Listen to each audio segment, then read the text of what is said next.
House Minority Leader Kevin McCarthy caught on a hot mic trashing House GOP Chair Liz Cheney. Joining me now to discuss this, Florida Congressman Greg Steube and Pennsylvania Congressman Guy Reschenthaler. Gentlemen, always great to see you both. Congressman Steube, we'll begin with you.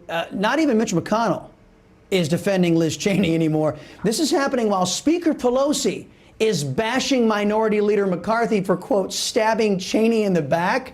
But Liz Cheney doesn't think socialists are the biggest threat to this country. She's obsessed with President Trump. How can an unhinged person like Liz Cheney, a fanatic like that, be expected to lead?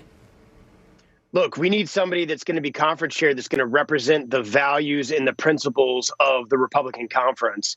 And there was a number of conservatives that tried to get her out in February. That attempt was unsuccessful, mainly because Leader McCarthy at the time stood up for her, wanted to keep the team together, wanted to keep the leadership team that was in part, and basically stuck up for her. And I think there were a lot of people after McCarthy's speech that felt like they needed to give Chair Cheney another opportunity to show her credentials and support the caucus and represent the caucus. And obviously, based on the comments that you just played from Leader McCarthy, the press release that Scalise had sent out, obviously those in the leadership of the Republican Party no longer have confidence in her.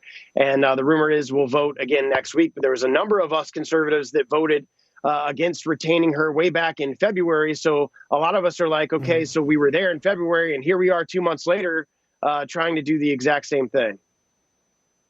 Well, Congressman Reschenthaler, the reason is Liz Cheney just won't let it die. She's out there saying we got to get rid of Trump. Trump will never be a part of the. I'll run on impeaching Trump every day of the week. And now rumor has it that Congresswoman Elise Stefanik might be the favorite to replace Cheney as conference chair. Do me a favor. Tell us, is that true? And what do you make of Cheney's behavior since the first vote? Well, Chris, all what you said is absolutely true. And I was one of the individuals that was advocating for Liz to stay in her position the last go around because I thought that Liz might have made a few mistakes, deserved a second chance. But right after that vote took place, it was the same old message. It was, let's look back in the rearview mirror at November 2020.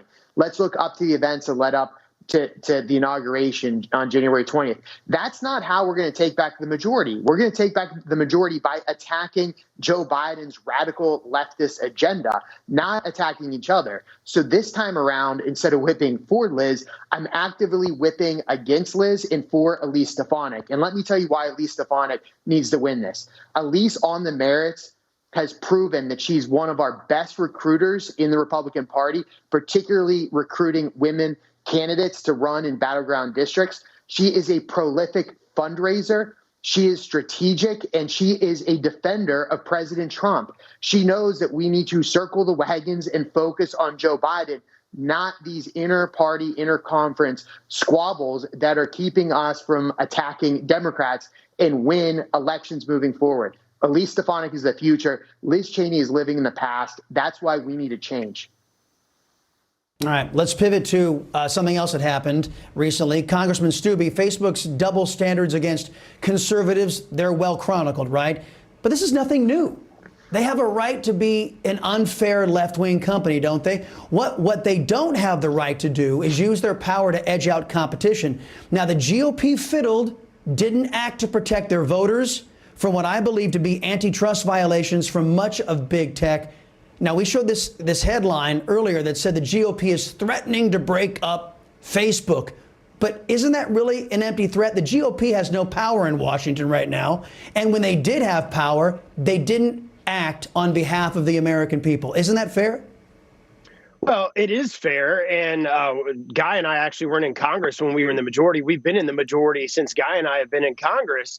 But I'll say this, even if you break them up, if you don't do anything to address their liability protection or Section 230, you're not accomplishing anything. These companies act and behave in the way that they act and behave because they know that they're not going to be held to account for it. If President Trump or others were able to sue these organizations for violating their First Amendment rights, then you would see their behavior change. So until Congress addresses their Section 230 liability protection, they have complete immunity from lawsuits, and they're going to continue to behave in this manner, even if they're broken up. So we need to pass the bill that I filed that would reform their Section 230 liability protection. And if they have violated your constitutional rights your First Amendment right to your free speech rights, and you have the ability to sue them. Until that happens, they're going to continue to behave this way.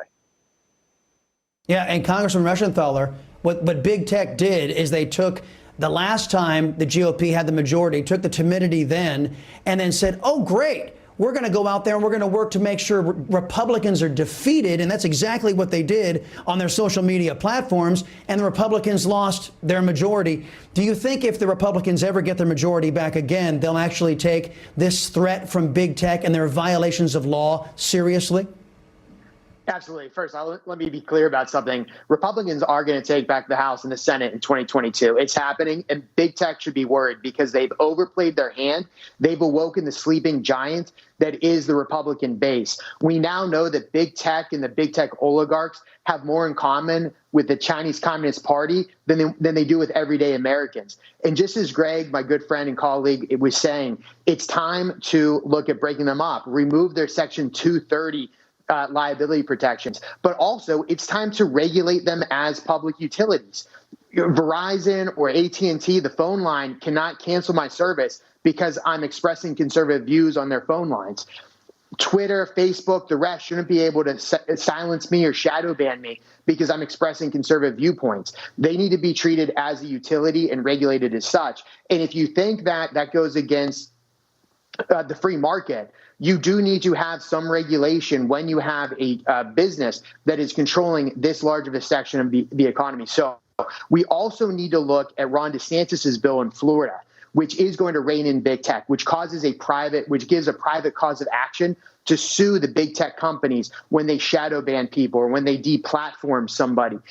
Also, you can control your own algorithm. You can opt out of the algorithms that these companies use to sell products. And additionally, we should take a look at the European approach. You know, the liberals always look to Europe as the great savior and their role model. Maybe we look at the European model where the individual owns the search history that he or she has created, and then it's up to the individual to sell the search history. It's not up to some woke liberal activist that's working at one of these companies. Yeah, I know. I'm kind of in favor of breaking them up and let the free market reign, and the less government fingerprints on this, the better. But we'll see how this all shakes out. Guys, appreciate it. Congressman Guy Reschenthaler and Congressman Greg Steube, always appreciate the time.